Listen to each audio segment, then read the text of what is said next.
Okay, I'm using my trusty camera holder.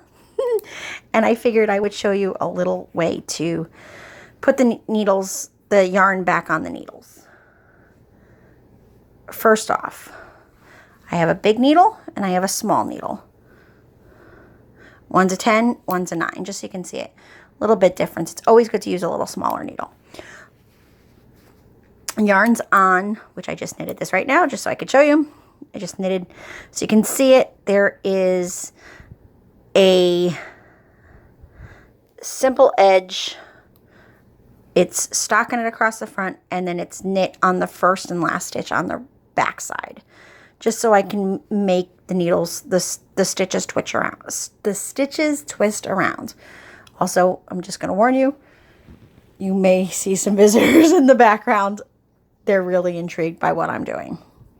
Okay, so, oh no, I dropped it. Okay, what you do, so bear with me a little bit because I'm trying to do this watching the camera. I can't really see myself, so I may fiddle a little bit. Just literally pick it up.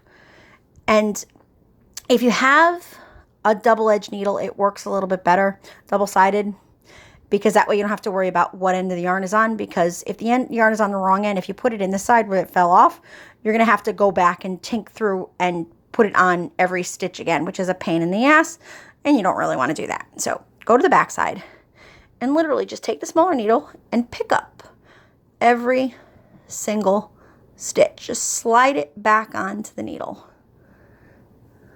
Trying to get it closer so you can see what I'm doing. And I'm going to twist a stitch. See, I twisted a stitch, twisted 2 stitches. And just like that, it's right back on the needles.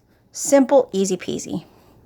But this is where it gets a little tricky because you've got some stitches that are twisted. You can see they're actually twisted on there.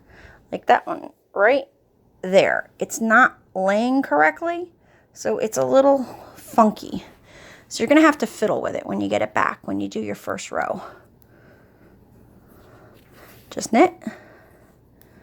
And the next one, see how the stitch doesn't look quite right? So if you pull it around and fix it just like that, and you can knit it again. Like the next one, it doesn't, you end up knitting through the back side. So that's what that means when you see something that says knit through the back side. That's literally what it means. But literally just slip it off, slip it back on, and knit it. There's not that many stitches that you have, so it's pretty easy to do. And just literally, basically, just knit like you were normally knitting. If you had a purl stitch in there, you can just purl it.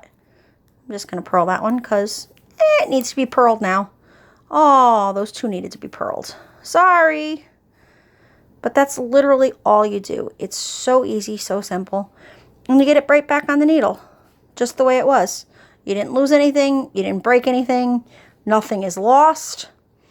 If you try to knit, when you get a little fancy and you start knitting lace and things like that, and shawls and stuff, where it gets kind of crazy, use what they call a lifeline. So right now what you would do is take a piece of dental floss and on a needle and just literally slide it through. So what happens is if it falls off the needles, it's not lost. You didn't lose your stitches. You don't have to pick them back up.